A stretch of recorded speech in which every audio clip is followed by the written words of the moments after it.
Hey everybody, it's Seth, Paul, and Mo for another superb episode of Everything Money. Today we're looking at three stocks. We're going to look at Facebook, Ford, and Apple, three big-time stocks. We're going to look at the value investing. We're going to look at Trader Mo. Instead of just doing one, we're going to make a little longer episode. Let us know in the comments below if you like it. We'll talk about our Patreon at the end of it. You'll see all this and more coming up. Paul, how are you? I'm wonderful. How are you doing? Great. Let's get after it. Go ahead and pull up the financials for Facebook. What do you got over there? All right, so we have a huge company, $875 billion. We have a 30 PE, so it's an X. Huge profit margin of 33.9% check mark. Now, guys, keep in mind, they're growing very fast. As much as people, I don't know what people feel about Facebook. I still go on Facebook. Not as much as I do Instagram, but they own Instagram, and Instagram is growing very fast. How many times have we heard that Facebook is dying? It's for our grandparents now who are on this. Our parents. And then we'll show you the revenue, and I'll show you the revenue of Facebook, right? Yeah, keep going. One thing I'll say, okay, there's no dividend here, but one thing I will say is return on assets, 20%, and the 5-year return on invested capital, 13%. Both way above market. These are areas that we're going to probably take to replace the profit margin on our 8-pillar analysis, but these are very high. I like this. This means that they reinvest their capital and make a high return on that money. You want to find companies, if you're going to overpay for companies, you want to overpay for companies that are growing fast and have high returns on their invested capital. Okay? So I immediately look at the 30 PE and look at the high rates of return on their invested capital. I go, okay, I'm not a no yet, even though it's a 30 PE. So it's a nice profit margin. Pillar number 3 is revenue growth for the past 5 years. I'm sure it's exploding. And profit. Pillar number 4. Okay, so the revenue growth of the last 5 years for this dying company, 27 billion to 84 billion. Check mark there. How about profit? Profit, all the way here at the bottom. Ready? 10 billion to 29 billion. Oh my gosh. So check marks all the way around. It's tripled. This is incredible. Number of shares outstanding. Okay. 2.88 down to 2.85. Barely, but it's still a check. They're not issuing more shares. Guys, in this company, I shouldn't say guarantee. We're going to look at the next statement, which is the balance sheet. I haven't looked at this yet. I'm going to bet they have way more cash on hand than all liabilities. Our pillar is cash on hand over current liabilities, but I bet you they have more on hand than their total liabilities. Yeah, this is pillar number 6, current assets over current liabilities, Paul. Current assets are 76 billion. Current liabilities, 15 billion, total liabilities, 31. So it's the mother of all check marks. They have over $44 billion extra in cash lying around. They can pay off all their company's debts with. Very surprisingly, besides PE, we're all checks heading into free cash flow, which is pillar number 7, Paul. So free cash flow growth. Now remember, guys, it's our Everything Money software. At the end of this video, you'll be able to find out how you can get this software for only 70 cents per day. Join our Discord, and it gives you all this information. Because one of the things I do different, I added a free cash flow section to the cash flow statement. Free cash flow is cash from operations less your capital expenditures. This is the most important way, in my opinion, to measure the profitability of a company. Because at the end of the day, what matters is how much cash do I have left at the end of the day. You can use this money to pay dividends, buy back shares, make acquisitions, pay down debt, all these other things that make your company better. Now, 11.6 billion in free cash flow to 23.63. Check mark. The average over the last 5 years is 17.9. So 17.9 times 20, we picked 20 multiples as a starting point, is $358 billion, correct? Yeah, 358, of course. Okay, so that's an X, because the company's currently selling for $875 billion, correct? Yes. So you're basically have to pay, this is selling for right now, 45, times. What was that number? 50 times. 50 times free cash flow. Oh boy. So guys, now, I did say I'm going to overpay. The PE was 30. Even on the most recent year, Seth, what's 875 divided by their last year of 24 billion? That is 35? 36. 36. So they're currently selling for 36 times last year's free cash flow. So with that high of a multiple of free cash flow, remember, investing is an art. It's all based on your assumptions. If I knew for a fact that Facebook's free cash flow was going to double every year for the next 10 years, I would pay this price all day long for the company, all day. Why? Because this year is, let me show you the sheet.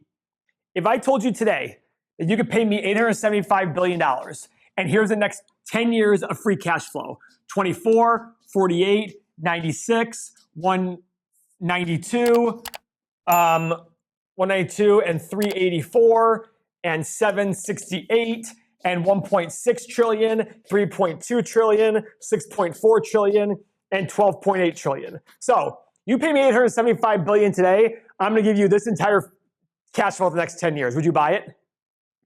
Absolutely, you'd buy it. You can get your money back in freaking 5.5 years. I see. Now, the question becomes, what is their growth rate of cash going to be? Cash flow increases. That's the art. That's part of the learning process. That's part of what I want you to figure out. What can Facebook grow at? If I told you it was going to double every year for the next 10 years and you thought that was reasonable, you need to go get your head checked. That's it.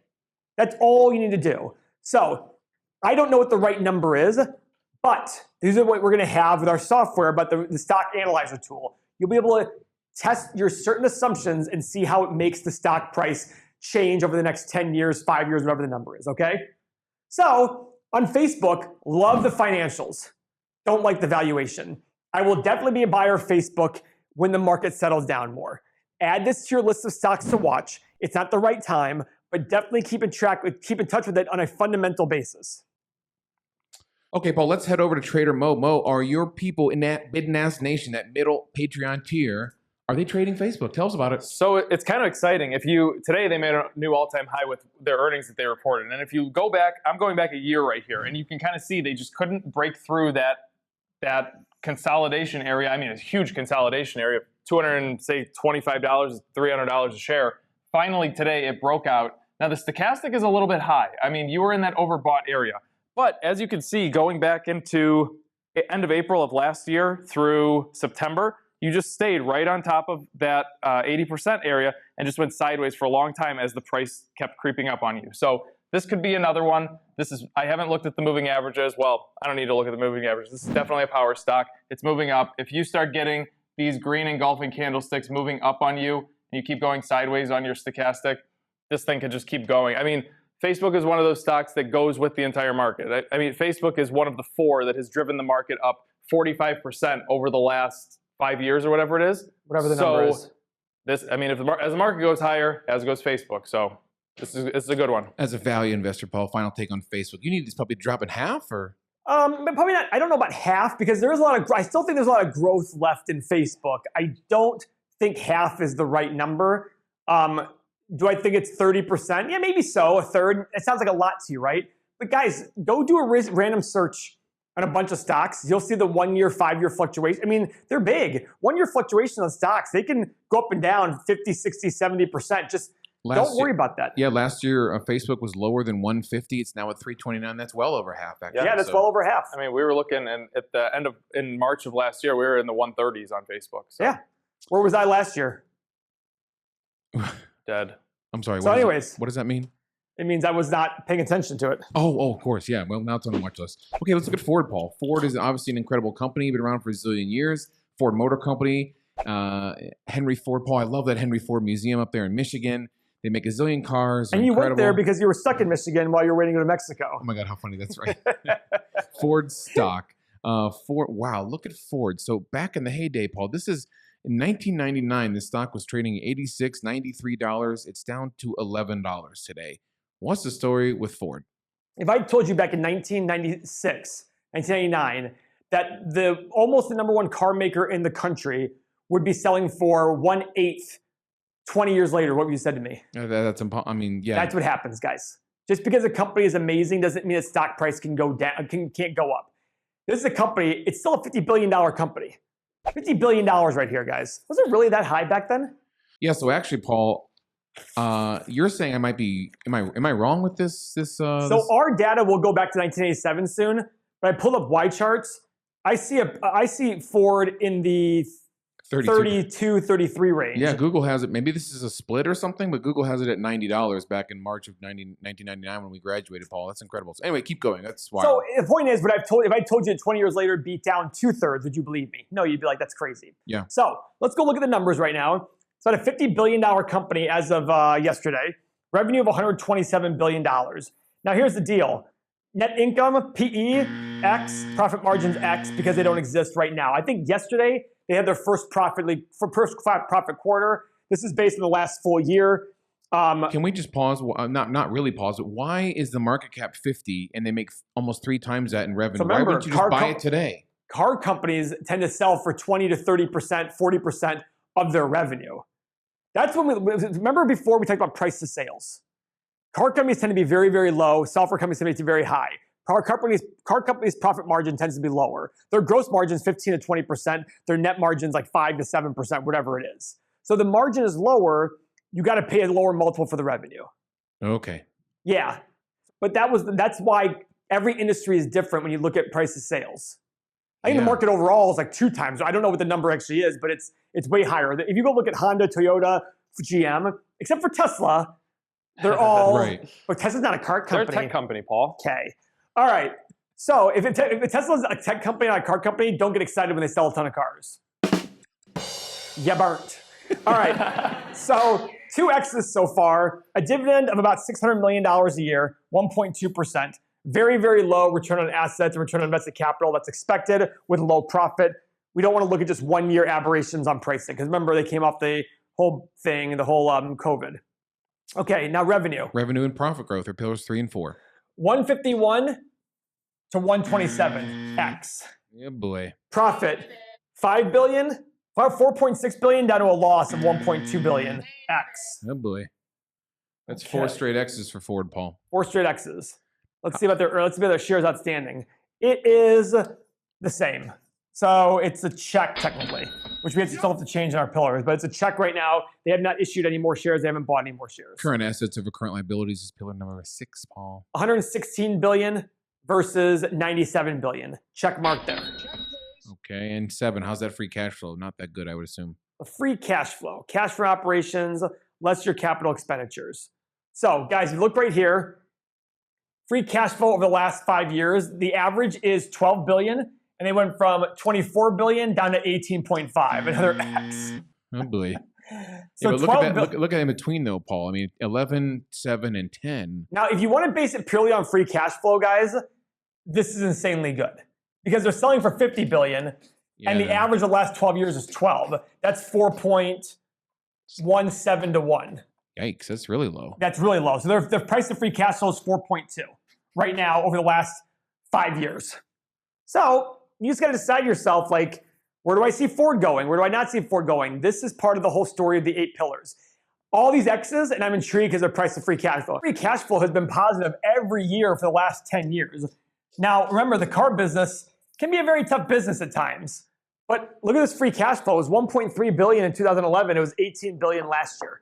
They had one fluke year, ironically, 5 years ago, where it was 24 billion, and that's what made it the X. I'm not against Ford. I liked Ford last year. I bought some at 7. I had puts on at 5 and 6.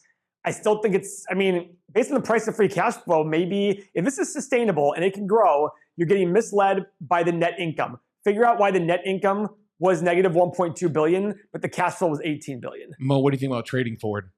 Yeah, Ford is, they reported earnings today, I'm assuming, or something. They're down almost 8% right now. So they are down, they've gapped down, and we are going into this downtrend. Now, I want to pull up the daily chart, which I don't do often, but I want to do it and just show you guys where this thing is sitting. It's sitting right at the 100-day, my goodness. It's sitting right at the 100-day moving average. So I just want to show you guys how powerful these moving averages are. Even when companies drop down, they do hit some support level. So what I'm looking to do with this, and I'm actually, Tim, I want you to put this in the watch list for the Bid and Ask Nation, is I want to see this thing basically stabilize where it's at right now at that 100-day moving average. This trend continues to move down, and eventually this red line swoops up and we go positive on it and start making candlesticks back to, I don't know, maybe $13, $14. But that's what I'm wanting to see from Ford. Tim's going to put that in the watch list on the Bid and Ask Nation. This is one that I'm getting excited for. This one might take a while, though. All right, that's our take on Ford. All right, so let's look at another big trending stock, Apple. Apple just hit out of the park earnings. Guys, this company just like spits money out. Charlie Munger and Warren Buffett like Apple. I'm going to tell you exactly why. Look at these return on invested capital numbers. 19% for the return on assets. Return on invested capital over the last 5 years is 23.6%. What does that mean again? That means they invest their money at really, really, really high rates of return. This is one of the metrics that will be replacing profit margin. Return on invested capital is extremely important because it'll tell you if you should overpay or underpay for a company. It's a good guide. The market should do about 10% return on invested capital. So if you find one that's significantly higher, you're going to pay more for it. If you find one significantly lower, you need to pay less for it because they're not good at reinvesting their capital. Okay? So Apple, I think is it the biggest company? It's the biggest, right? Yep. $2.3 trillion value. PE, 35. That's an X. Very high profit margin of 21%. That's a check mark. Okay? Dividend, adorable, 0.6%. But because of how high they're worth, it's still $14 billion a year they pay out to shareholders. All right? So one X, one check so far. How about profit and revenue? Pillars number 3 and 4. Revenue growth the last 5 years. Oh my God. 218 to 294. Check mark. Still, if you do the annualized, it's not that big of an increase, but it's very, very steady. I think about 300 million of that is my iPads, iPhones, computers. About 5 years ago, somebody asked me, Paul, Apple was selling for like 10 times earnings. And they said, what do you think about Apple? I'm like, listen, from a financial perspective, it seems like a value play. The question is, do you think it's sustainable that they stayed this dominant in the market? That was the only question I had. Okay? So net income over the last 5 years. 45 to 64 billion. Check mark there. Again, not huge growth, but nice and steady. How about shares outstanding? I'm certain they're not going to increase those. This is where I love Apple. This is where Apple's paying back its investors. 21.2 billion down to 16.94. Check mark. Guys, when a company like this is so large and makes so much cash flow, the way they're going to pay their investors back in a tax-efficient manner instead of paying dividends is buying back their shares, especially if they're underpriced. The question is, are they underpriced? So far, the PE is 35, which doesn't scream underpriced, but we'll look at other things. I love that segue into pillar number 6, Paul. Current assets over current liabilities. That wasn't really a segue into current. That was your segue, baby. Oh. I love it. 154 to 132. It's pretty good. I mean, it's a check mark. Yeah. Now, cash flow, guys. Free cash flow. Go ahead, Paul. Guys, this is insane. 54 to $80 billion in free cash flow. Check mark there with an average over the last 5 years of 60. So, what's 2.3 billion divided by, what's 2.3 trillion divided by 60 billion? That's 40 to 1. It's like 38 to 1. Sheesh. So, very expensive. Now, is Apple very, very, very, very, very, very stable? I think so. Do they invest their capital high returns? Yes. Are they buying back shares? Yes. Do I still think it's expensive? Yes. I would still rather buy Apple at lower prices. How much lower? I don't know without putting it in some sort of analyzer tool to see what kind of return I can expect. But I'm not going to expect 15, 20% returns from Apple. It's too big. And I think that they would take the price way too low. That's not realistic. But if it ever came where you could buy it for such a low price, absolutely load up on shares.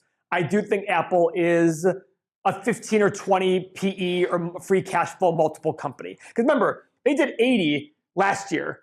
So 2.3 billion divided by 80, they're at 29, 28 times free cash flow last year. So if you think their free cash flow is going to stay at 80 and go and continue, well then, okay, you're not that far off. Maybe the stock only has to fall from, what's it at currently? 134. 134 to 100 or 110. When was the last time it was at 100 or 110? Last year? Well, yeah, I know last year, but when? September.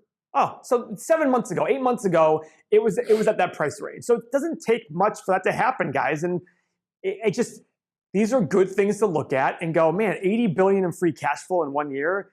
Geez, oh, Pete. They do a good job of investing their capital and buying back shares, which I love. They're buying back their shares because they just have way too much money. They have to be able to figure out a tax-efficient way to reward their investors. Yeah, in late 2019, it was only $66, Paul. Look at that. Mo, people trading Apple on your end with the Bidnass Nation? They are. So the thing I want to show you guys before I show you what the Bidnass Nation is doing is we are stuck. They're the same thing as Facebook. They're kind of stuck in that range. I thought that earnings report that came out today, actually, if you looked at the post-market yesterday, they were up like 5% at one point. I thought that would break them out of this little area to shoot up a little bit more, but it didn't happen. It's okay.